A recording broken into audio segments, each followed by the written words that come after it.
पाकिस्तान का एयरक्राफ्ट हमारे air space में नहीं आ सकता, उनकी कश्ती हमारे पानी में नहीं आ सकती, ट्रेड खत्म हो चुका है डायरेक्ट इनडायरेक्टेड। आपका जमीर जिंदा क्यों नहीं है? किस सूरत से आप पाकिस्तान से क्रिकेट मैच खेलेंगे? क्या इस हुकूमत में इतनी हिम्मत है कि उन 25 मरने वालों को फोन करके कहे कि देखो हमने ऑपरेशन सिंदूर में बदला ले लिया, अब तुम पाकिस्तान का मैच देखो?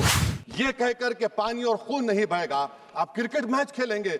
मैडम, मेरा जमीर तो गवारा नहीं करता कि मैं उस मैच को देखूंगा। मैं हुकूमत से मुतालबा करता हूं मैडम, आपके जरिए से, कि कौमी सिक्योरिटी को, नेशनल सिक्योरिटी को, खारिजा पॉलिसी को, फॉरेन पॉलिसी को राजनीति का मुद्दा मत बनाइए।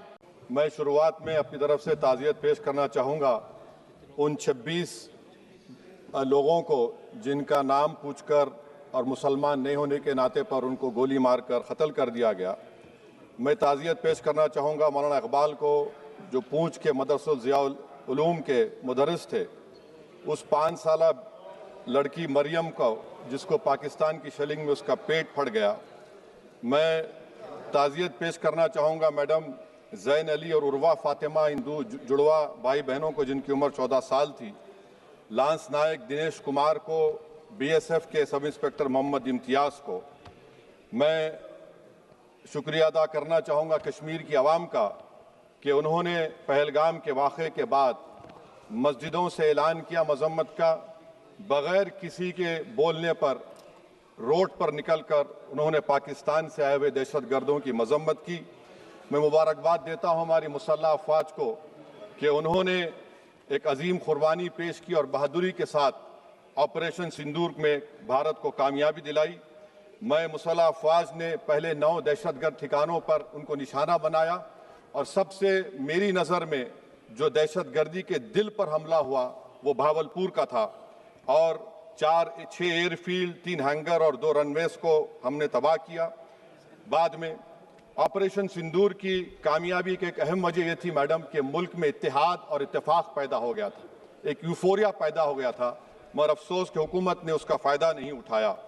मैं आज भी कह रहा हूँ, जिम्मेदारी के साथ कह रहा हूँ कि पाकिस्तानी फ़ौज, पाकिस्तान की ISI, पाकिस्तान का डीप स्टेट, उनका हयाती मकसद ये है कि हमेशा भारत को कमज़ोर किया जाए और अगर हमको इन ताकतों को कमज़ोर करना है तो देश में इत्तेहाद और इत्तेफाक को बरकरार रखना पड़ेगा। अगर हम बुलडोज़र के ज़रिए या फिर लिसानी जबर के ज़रिए या मजहबी फ़िरक़ा परस्ती के ज़रिए अक़लियतों को निशाना बनाएंगे तो हम खुदा ना खास्ता उन पड़ोसी मुल्क के दहशतगर्द तंजीमों को कहीं कामयाब ना हो जाए। मैडम, मैं आपके सामने ये भी कहना चाहूँगा कि इत्तेहाद और इत्तेफाक इस मुल्क में जब मजबूत होगा तो हमको बैनुल-अक़वामी सतह पर दिखाने की ज़रूरत नहीं पड़ेगी। मैं आपकी तरफ से हुकूमत से चंद सवालात करना चाहूँगा कि वज़ीर आज़म ने कहा कि खून और पानी एक साथ नहीं बह सकते, आतंकवाद और बातचीत एक साथ नहीं हो सकती। तो मेरा सवाल आपके ज़रिए से वज़ीर आज़म और हुकूमत से ये है, फिर जिन इंसानों को बैसारा की वादी में मारा गया था, क्या आपका ज़मीर इस बात की इजाज़त देता है कि आप ट्रेड बंद कर दिए, पाकिस्तान का एयरक्राफ्ट हमारे एयर स्पेस में नहीं आ सकता, उनकी कश्ती हमारे पानी में नहीं आ सकती, ट्रेड खत्म हो चुका है डायरेक्ट इनडायरेक्टेड? आपका जमीर जिंदा क्यों नहीं है? किस सूरत से आप पाकिस्तान से क्रिकेट मैच खेलेंगे? जब हम पानी नहीं दे रहे हैं, 80% पानी पाकिस्तान का हम रोक रहे हैं, ये कहकर के पानी और खून नहीं बहेगा, आप क्रिकेट मैच खेलेंगे? मैडम, मेरा जमीर तो गवारा नहीं करता कि मैं उस मैच को देखूंगा। क्या इस हुकूमत में इतनी हिम्मत है कि उन 25 मरने वालों को फोन करके कहे कि देखो हमने ऑपरेशन सिंदूर में बदला ले लिया, अब तुम पाकिस्तान का मैच देखो? बड़ी अफसोस की बात है मैडम, अकाउंटेबिलिटी किस पर है? पहलगाम किसने किया? 7.5 लाख हमारी फौज और सेंट्रल पैरामिलिट्री फोर्स है, ये कहां से 4 चूहे घुसकर हमारे भारत के नागरिक को मारे? अकाउंटेबिलिटी किस पर फिक्स होगी? LG पर फिक्स होगी तो LG को बरतरफ करिए, IB पर आती है तो एक्शन लीजिए, पुलिस पर आती है तो एक्शन लीजिए, मगर आप ये समझ रहे हैं कि ऑपरेशन कर दिया और हम खामोश लोग भूल जाएंगे। अकाउंटेबिलिटी फिक्स करना पड़ेगा। मैडम, डिटरेंस आपकी क्या है? आपने सर्जिकल स्ट्राइक किया, आपने बालाकोट किया, फिर ये पहलगाम हुआ, तो आपकी डिटरेंस की पॉलिसी नाकाम साबित हुई, कश्मीर की पॉलिसी नाकाम साबित हुई। 370 हटा दिया आपने, आपने एक रियासत को यूटी बना दिया और उसके बावजूद भी दहशतगर्द वहां पर पहुंच गए। तो और अफसोस मुझे इस बात का होता है मैडम कि पाकिस्तान को हम जानते हैं, पाकिस्तान और इजराइल इस पूरी दुनिया में एक फेल्ड स्टेट है और पाकिस्तान के आर्मी चीफ को, जिससे हमारे स्ट्रेटेजिक रिलेशनशिप है, जिसको अपना दोस्त कहते हैं, उस देश का प्रेसिडेंट उस शख्स को बुलाकर खाना खिलाता है अपने साथ जिसके भाषण से हमारे लोग मारे गए थे। तो क्या आपकी खारजा पॉलिसी कामयाब हुई? आप देख लीजिए। अच्छा, हमारे देश में एक ऐसी तंजीम है जिसका वजूद नफरत की बुनियाद पर और मजहबी अज़वियत को फैलाने के लिए बनाया गया। उनको तकलीफ है सेकुलरिज्म से, सोशलिज्म से, मगर हमारे संविधान के प्रियम्बल में लफ्ज सॉवरेन है। सॉवरेन का मतलब यह है कि हम खुद मुख्तार हैं, हम हाकिम आला हैं, हम अपने मुल्क के मुकद्दर का फैसला करेंगे। एक गोरा व्हाइट हाउस में बैठकर भारत की सीज फायर का ऐलान करेगा? यह आपका नेशनलिज्म है। अफसोस होता है मुझे सर। मैडम मैं आपसे पूछना चाह रहा हूं कि अगर एक चचा सैम ऐलान कर रहे हैं तो हमारी फौज पर क्या असर पड़ा होगा? हमारे उन पायलटों पर क्या असर पड़ेगा जो नहीं मालूम कितनी ऊपर आसमानों पर भारत की हिफाजत कर रहे हैं? वो नेवी का सिपाही जो समंदर में खड़ा हुआ है, उसको यह नहीं मालूम हो रहा है कि मेरा प्रधानमंत्री ऐलान नहीं किया, एक गोरे ने ऐलान किया। बड़ा ये आपके कैसा होगा ये?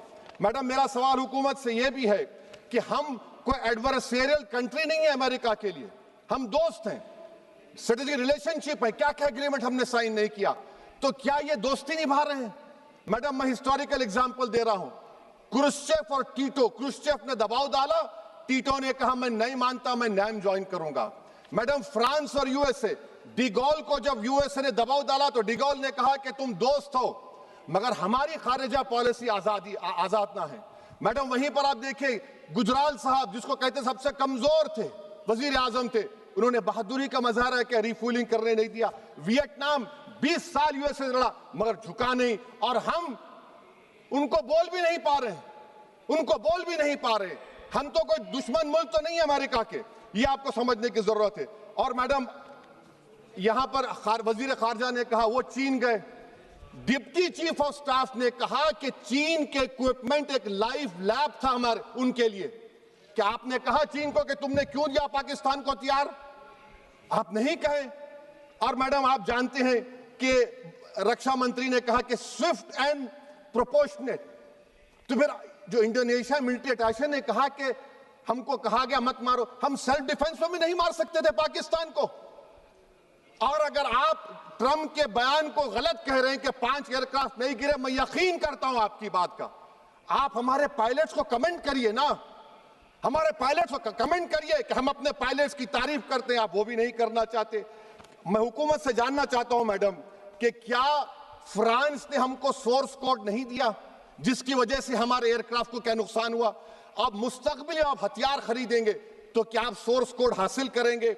और मैडम मैं आपको बताना चाह रहा हूं, मेरे सवाल का जवाब हुकूमत दे। हमारे पास सैंक्शन जो स्क्वाड्रन है 42 है, 60 साल के बाद सिर्फ 29 काम कर रहे हैं। पाकिस्तान के पास 25 हैं, चीन के पास 50 से ज्यादा हैं। 11 साल से आप सरकार में हैं, सबमरीन नहीं है, थर्ड एयरक्राफ्ट कैरियर कहां पर है आप बताइए।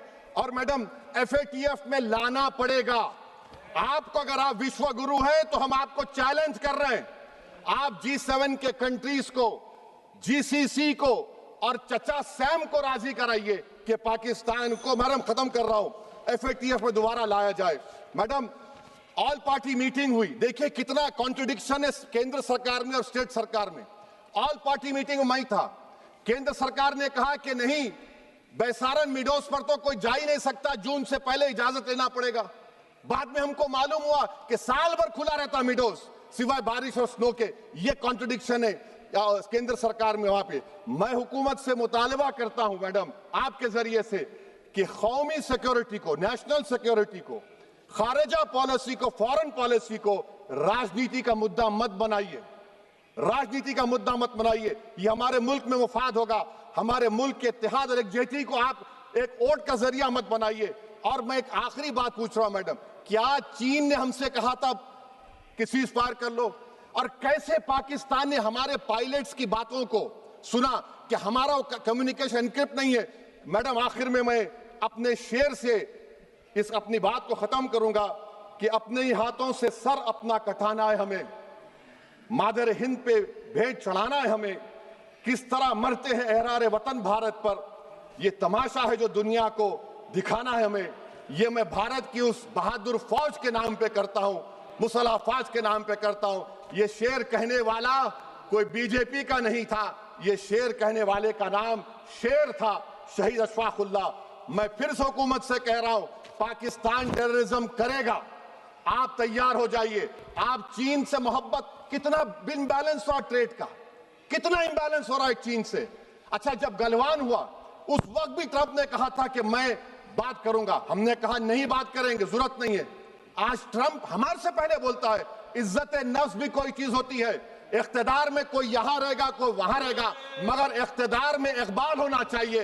बदबख्ती की बात यह है कि आपने इकबाल को खो दिया। बहुत बहुत शुक्रिया।